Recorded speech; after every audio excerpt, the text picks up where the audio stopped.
Thinking more generally about what possible problems might be with professional codes, I've got four for you to think about, and I'll speak to them on this particular slide.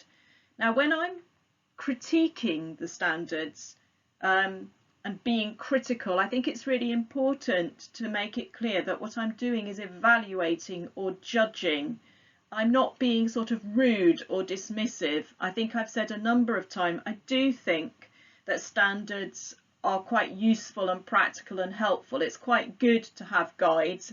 I've said how difficult and challenging I think teaching can be. So goodness me, when things are difficult and challenging, we can perhaps do with all the help that we can get, particularly when we're starting out in teaching. So I'm not being rude about offering guidance, but I do think there are some potential limitations and difficulties with having these standard statements where ethics is concerned. One, because I think this question about whose values, going back to the Sharon Todd quote earlier about the normative account, whose values should we have in these statements? Lots of teachers haven't liked the fact that things like you mustn't smoke, the idea that standards would fit all aspects of your life, not just your life in school, that's contested. Some people say a teacher is a teacher and they're a role model in their community, and you don't stop being a teacher when you leave the school gate, it's the whole of your life. Some people think that, other people don't. So there isn't really possible to have one definitive true statement of values that everybody agrees with. There may be true values, but not everybody thinks that and not everybody accepts it. So that's problematic. I've made several comments about how standard statements reflect sets of values. So where there's cultural diversity within a context, that can be problematic because the standards, the values statements, the codes reflect the dominant values of that country and not necessarily what minorities think. So how do you make minority groups feel appreciated and included and able to act ethically and to follow the guidance, feel that the guidance speaks to them? That's quite complicated. And that can be also to do with assumptions about social class as well as ethnicity. It's very different. The challenges as well. I used to teach in what's called challenging circumstances in a very poor part of London, and I know from that experience, compared with other school teaching I did in more affluent areas, that there are more ethical challenges in the poorer areas. I'm not saying there aren't ethical issues in privileged or richer, in schools in richer areas there are, but I think there is this uneven playing field between them that I've pointed to on the slide. I've suggested that standards can make assumptions where they put too many limits on teachers' behaviour. Also, they don't allow teachers to use their own good sense or judgment, particularly if you've got a great big long list and lots of detail.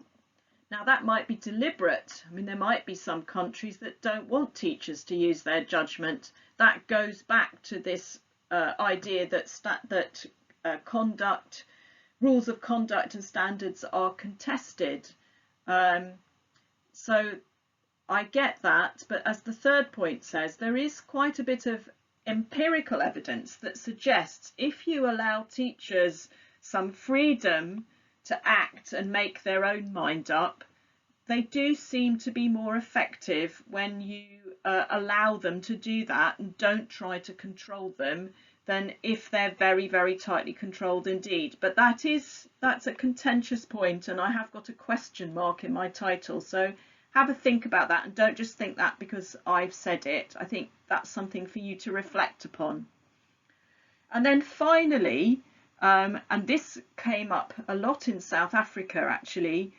Not everybody is registered as a teacher and teaches. You will find untrained, unqualified teachers teaching in schools and supporting learning, and those people they're not part of the profession, so everything all rests on the code of conduct. What do you do about those people who are not bound by that code of conduct because they're not part of a profession?